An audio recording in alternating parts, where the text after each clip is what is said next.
আমরা এখন দাঁড়িয়ে আছি চিহ্নকাল বর্ডার অঞ্চল, বাংলাদেশ এবং ইন্ডিয়া বর্ডার অঞ্চল।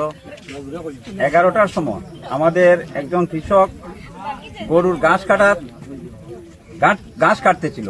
হঠাৎ দলবল নিয়ে এই পাবলিক এসে, বাংলাদেশের পাবলিক আসিয়া উনাকে তুলিয়া নিয়ে যায়।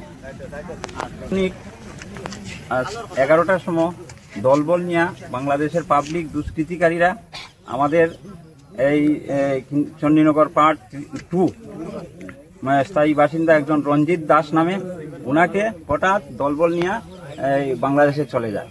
আমরা কিছুক্ষণে আগে আমরা আসিয়া দেখি যে ওই যে ফ্ল্যাগ মিটিংয়ের জন্য আমরা আমাদের বিএসএফ ডাকাডাকি করছে, কিন্তু কোনো সাড়া দেয় নাই।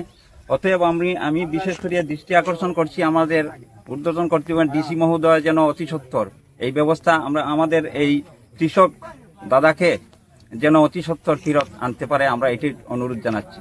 আজকে আমাদের কিন্নখাল অঞ্চলে অর্থাৎ চণ্ডীনগর পার্ট 2 খাটিগড়ার থানার অধীনস্থ চণ্ডীনগর পার্ট 2 কিন্নখাল অঞ্চলের বর্ডারে একটা ঘটনা ঘটেছে। আমাদের কিন্নখাল অঞ্চলের রঞ্জিত দাস নামে একজন দরিদ্র কৃষক তার কৃষির কাছে গিয়েছিল বাংলাদেশ সংলগ্ন অঞ্চলে ফেন্সিংয়ের বাইরে।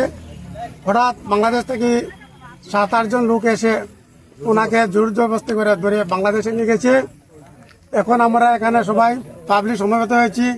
আমাদের বিএসএফ এর বিভিন্ন কর্মকর্তা এসেছেন এবং তারা ফ্ল্যাগ মিটিংয়ের জন্য চেষ্টা করছেন। বারবার চেষ্টা করা সত্ত্বেও তারা বাংলাদেশ থেকে কোনো সাড়া দিচ্ছে না।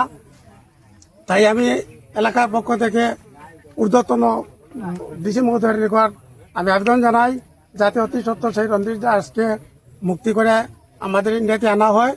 তার জন্য আমি সবাইকে আহ্বান করছি। ধন্যবাদ।